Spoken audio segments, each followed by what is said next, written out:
Thank you. Thank you. You know, the early service, they just kind of went on and on and on and on. You know, I'll be honest. No, I'm just kidding. I really appreciate it. As forced as you were into that, I still appreciate it. Hey, Sean, is it your birthday today? Is it? How old are you, Sean? He's how old?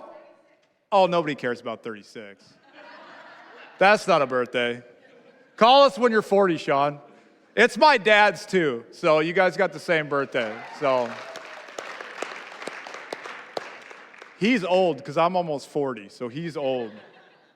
Well, hey, I'm glad. I always like the opportunity I get to do this. I appreciate it. Thanks for coming. They usually don't advertise I'm preaching for a reason. But I don't know if have you guys ever, I'll kind of tell you like kind of where I got this sermon was, have you guys ever seen the movie Star Wars? You guys heard that movie? Yeah? I thought it was a documentary. I was sorely disappointed when I watched it. I thought it was real. But anyways, my son's really been wanting to watch it. And like he's been bugging me. He's been wanting to watch it. And so like a good parent, I was like, well, have your friends watched it? And then he was like, yeah. And I was like, well, that's good enough for me. All right, let's watch it. So anyways, I've been letting him watch Star Wars, and first of all, another side note on the Star Wars thing. If you're like a Star Wars fan and you're like, you know what, I need to go watch one of those first three from the 2000s, just like maybe give them another chance, don't do it. They are worse than you remember them. I could do 25 minutes on how horrible those ones are. I made it through like a quarter of one of them, and they're terrible. So don't do that. Don't waste your time. But anyways, in the Star Wars movie, there's like offshoots, apparently. There's a couple, like the Han Solo story and another one. And that's what this sermon's going to kind of be. Because I'm not going to go along with the series that Sean's been speaking on Matthew. But he gave a sermon a few weeks ago, and I kind of had this thought that I wrote down. And it was when Sean was talking about a couple weeks ago, kind of what Jesus meant when he was talking to the disciples, when he was telling them, like, why do you have such little faith? And what I wrote down in my phone was, kind of because it kind of spoke to me, and I've kind of been thinking about this the last few weeks, is why were the people closest to Jesus have such little faith? Right? Because their lives, they don't look like they have little faith. They're following Jesus. They've given up everything they have. They're following Jesus around. But the thing is, like it's not necessarily, I guess, a theme in the Bible, but this shows up at other times. If you think about the Israelites as they're out in the desert, and Jesus had led them out into the desert, and they're hungry, and they're like, are we just going to come out here and starve? And God's like, are you kidding me? Will you have some faith? I sent the plagues. I split the Red Sea. I destroyed the Egyptian army. I'll feed you. And so for me, and I think us as Christians, as disciples now 2,000 years later, as followers of Christ, just like the 12 were, I have like this thought and kind of like this weight on my shoulders. Like, if Jesus comes back tomorrow, is he going to go like, hey, Zach, come here. See that guy over there? Hadn't been in church in 15 years. Maybe he's got an addiction issue, womanizer. He's got more faith than you do, Zach. And it kind of hit me because, like I said, this happens throughout the Bible, and I wonder, like, why?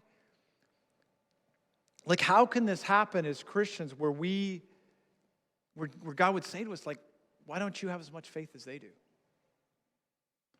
And it really got me thinking, and why? Because I think it is a trap as Christians that we can fall into, that maybe we lose a little bit of our faith, maybe we lose a little bit of our why we're doing things. And I think one of the things is that I really thought about was, I think lots of times we equate faith and belief as the same thing.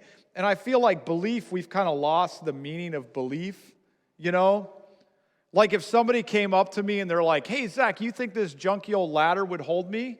And I'd be like, yeah, I believe so. Even though maybe it won't. Like if I'm 50.1% sure, I'm going to be like, yeah, I believe so. Yeah, that'll work. But faith's a different deal. That's where we're sure of what we haven't seen. That's where we're certain.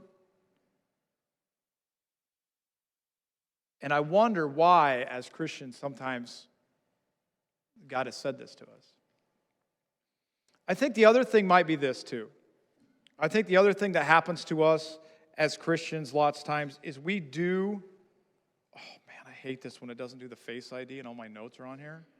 There it is. Okay, sorry. I think the other thing that happens to us as Christians is this. Is as Christians, there's a lot of things we do, right?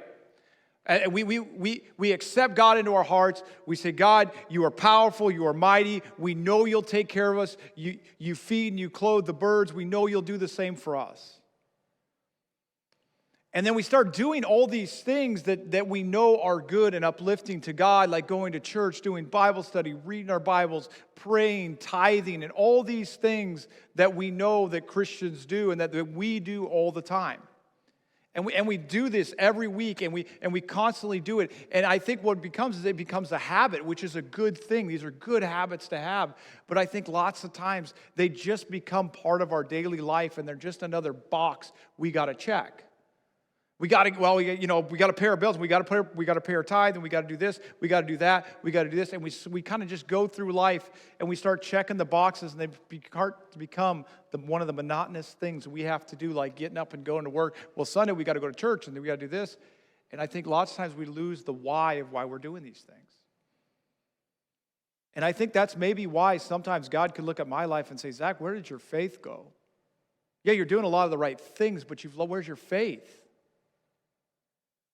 But yeah, God, I'm doing all these things. Yeah, but Zach, where's your faith? And that's what I want to talk about today, because I think it's an easy trap we can fall into. I think we get really good at doing all the things we're supposed to do and checking all those boxes. But man, would it be sad if Jesus came to us and said, Zach, what happened to your faith? And it's also made me think about, I've been talking to my kids a lot about recently, especially my junior hires, about this idea of legacy. Like what it means, and not so much about worry about what your friends say about you, but what it is that people would say about you based on your actions, that your actions mean something. What you do leaves imprints on other people, and what do you want to be remembered for? What do you want to think about? What do you want people to think about when they think about you? Or if they're describing you to somebody else, what do you want them to say? Because every day our actions, we leave that imprint on people around us. And then also with my son, and anyways, this little thing for you, if you want to challenge your Old Testament knowledge or your Old Testament theology, I challenge you to do this. Read a 7-year-old the Book of Ezekiel. That joke kills at Bible college, but read a 7-year-old the Book of Ezekiel, because the Book of Ezekiel is kind of one of these crazy books. It's a wild book. I mean, the life of Ezekiel was a one-of-a-kind life, and then you got a 7-year-old asking you, a talkative 7-year-old at that, if you ever met my son, asking you 45 questions after every chapter. That's a fun experience. So I shouldn't have named him after the book. I should have named him after a little easier book, But anyways, I think about this, and as I was reading through the book of Ezekiel, and if you're not familiar with the book of Ezekiel, it's basically a story of Ezekiel was a priest he was a prophet as well, and he's prophesying, especially the first half of Ezekiel, he's prophesying to the Israelite people because they turned their backs on God, they turned to idols, and he's basically telling them God is angry and he's going to destroy Israel.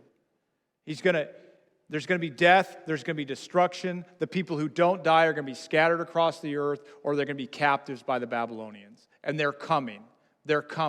And for years and years and years, Ezekiel was prophesying against them.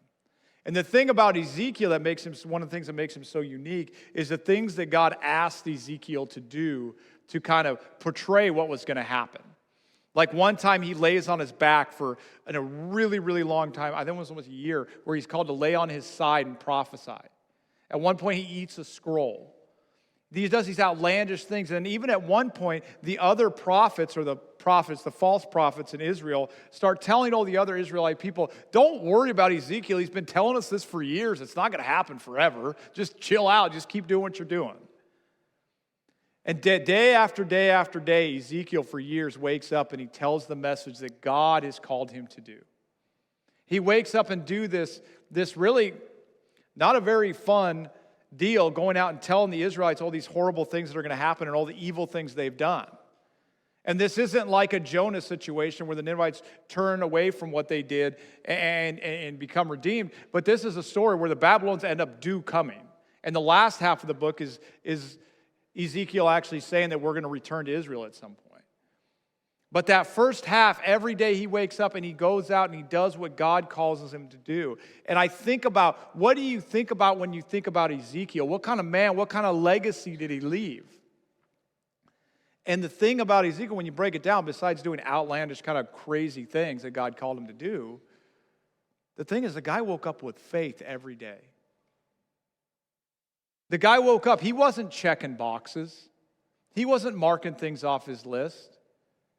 He was waking up and following God every single day with no real thought, no real idea. And I'm sure maybe he probably had them, but he ignored them, of culture, of socially acceptable things, of things that aren't going to make him look crazy. But he just woke up every day and did what God called him to do every day, no matter how hard, no matter how difficult. But Ezekiel was not going through the motions of life. He woke up with a purpose and a faith to go forward, and that is the legacy that I think that when you sit back and you think of the one thing, if you had one word to describe Ezekiel, I think that would be it. Was the faith to follow God no matter what it was he asked us to do.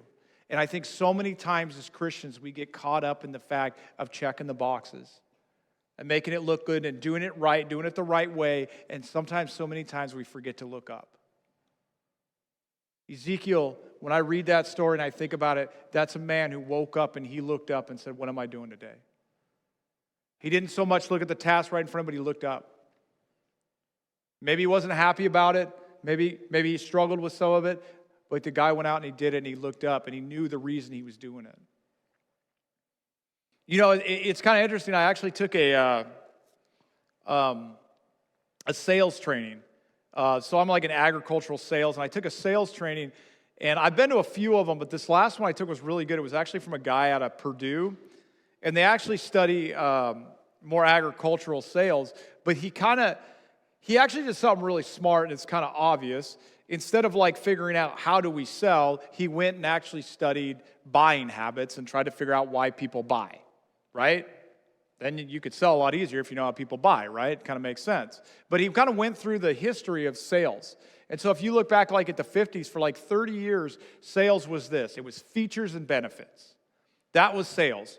You want to buy this chair? Look at the features of this chair. It has really long legs so you can reach your thing. If you're really short like you are, Zach, maybe you need a really long chair so you can sit in it.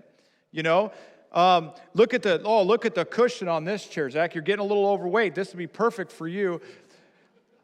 But it was features and benefits. What are the features? What are the benefits of them? And then we kind of got in this mode where sales training was kind of like, what's your need? What's your need? You know, Zach, you're really short and the table's tall. You need to have a big chair. You know? Zach, you need some marks on the bottom of the chair to take the attention off your face, right? Things like that. The need, they were trying to fill my needs. But here's the thing, is what the guys now discovered, and I think a little bit of this is how self-centered our culture is too, but what he discovered is this, is that it's this idea of nobody cares what you know unless they know that you care. As a customer, you go in somewhere and you want that person to care about you, and you want that person to talk about you. You want that person. And the thing is, what happens psychologically when I come up here and I talk about features and benefits of this chair I'm trying to sell you, psychologically the customer thinks, well, you're talking about you, not me. And it's an interesting thing, and it makes sense. It's like, care about the customer, care about what the customer cares about, and then they'll buy something from you, which is a fairly obvious thing. But care about what they care about. And I think here's the thing. I think as Christians, lots of times we get caught up in the features and benefits. We get caught up in the things we're supposed to do instead of sitting back and caring about what God cares about.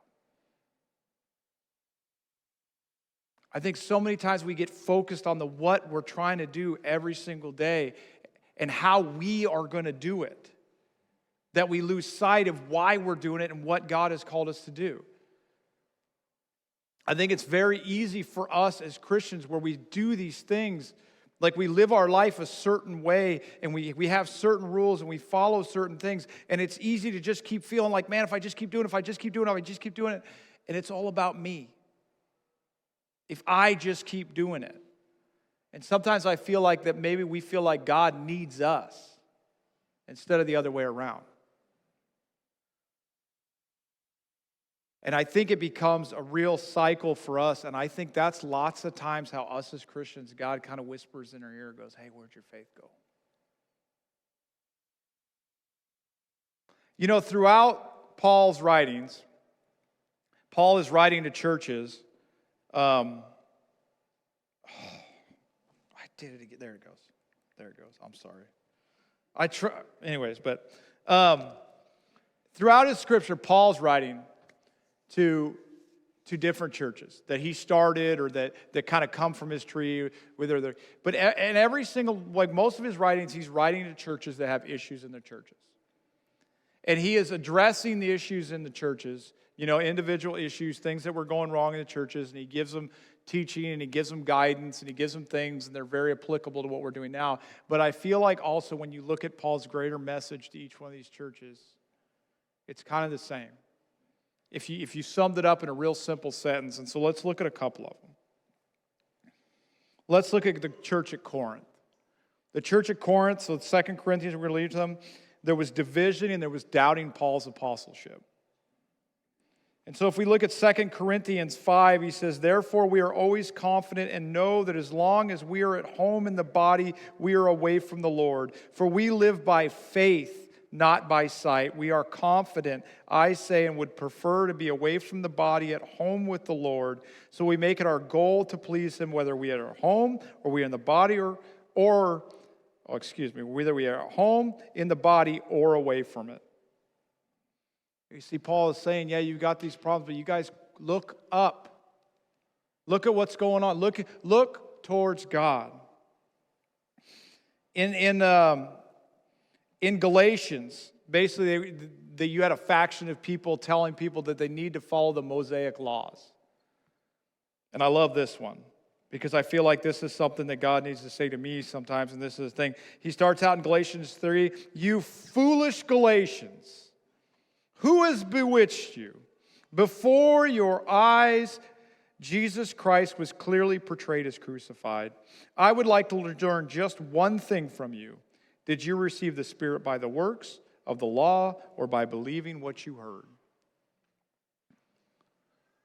In that church, they were so busy trying to follow all the laws and check all the boxes. And Paul writes them and says, you foolish Galatians. Did you receive it by what you did or by what you believed? Colossians, this is probably my favorite one here. Colossians, basically what was going on, like the big theme was basically it was people denying that Jesus was who he was. Colossians is a very interesting book because Paul uses some of the most strong language about who Jesus is, who Jesus was, as he does in any of his other writings. And he says this is Colossians 3:1. He says, since then you have been raised with Christ, set your hearts on the things above where Christ is, seated at the right hand of God. Set your mind on things above, not on earthly things. For you died, and your life is now hidden with Christ in God. When Christ, who is your life, some of your Bibles might say our life. So when Christ, who is our life, appears, then you also will appear with him in glory. But I love that line. When Christ, who is your life, he tells them again, look up.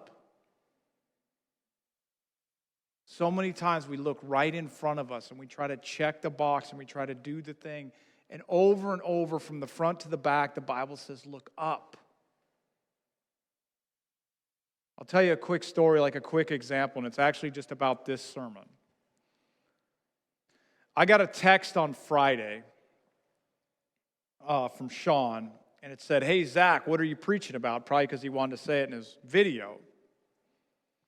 And I said, "Honestly, dude, I'm struggling." I said, and I literally had nothing. I had that little note I wrote, and I had the book of Colossians. I think I told Sean in the text, yeah, I think I'm going to do something from Colossians 4. I even got the chapter wrong. And I was struggling. I could not think. I felt like this is what I wanted to say, but I could not put it into words. I could not justify, I could not do it. And honestly, the whole week I just kept kicking myself thinking, why did I say yes to Sean? It's April, work is crazy right now, my kids got stuff, I got my house, and I just kept thinking, I got to get this done. I'm such an idiot. I do this every year in like March and April.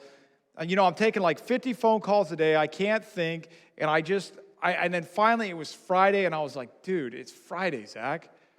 And I just put my phone in my truck, and I was in this field, and I was just like, God, what am I doing?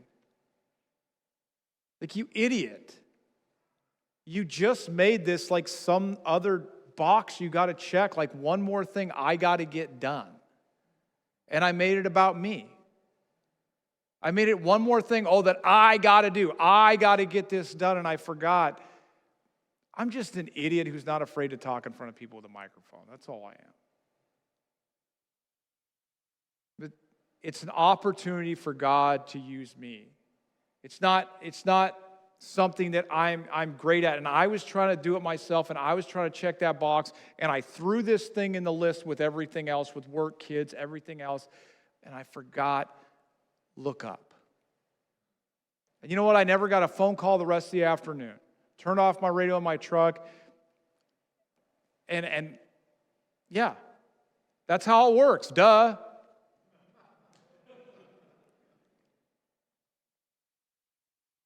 But you see, I think so many times as we live a life of a Christian, after a while we think we're doing it. And we forget that Jesus is our life. And that if you look from the front of this book to the back of this book, everybody had issues, everybody had problems. And it always says, look up. And so many times we just look right in front of us and try to figure out how we're going to do it. How we're going to solve the problem, how we're going to beat this addiction, how we're going to fix this sin. And maybe if I fix this sin, then I'm going to go to God. But Jesus is our life. And so it doesn't matter if it's a church thing. It doesn't matter if it's a work thing. It doesn't matter if it's a kid thing. It doesn't matter if it's a relationship thing. Jesus says, I'm here. Look up. I will take care of you. Look how I've clothed the flowers, and I take care of the birds and all this. Over and over and over again, he says, have faith in me, and I will take care of you. And why is it when we sit in church and we come and we tithe and we forget it? We forget the basis of it. We forget the core of it. That we have a God that loves us so much, that he's given us so much, that he'll take care of us, that we look up and we follow him, and all of this will take care of itself. We'll figure out how to do life. It may not always be easy. It may not be always this, but we'll figure it out as long as we keep our eyes fixed on the right thing and we continue to look up. So if you take anything from this sermon, anything, the first 3 Star Wars are terrible. No, I'm joking. Anything from this sermon, just remember, I don't care what's going on in your life. Don't forget to look up. Because God is there for it, and he wants to help you.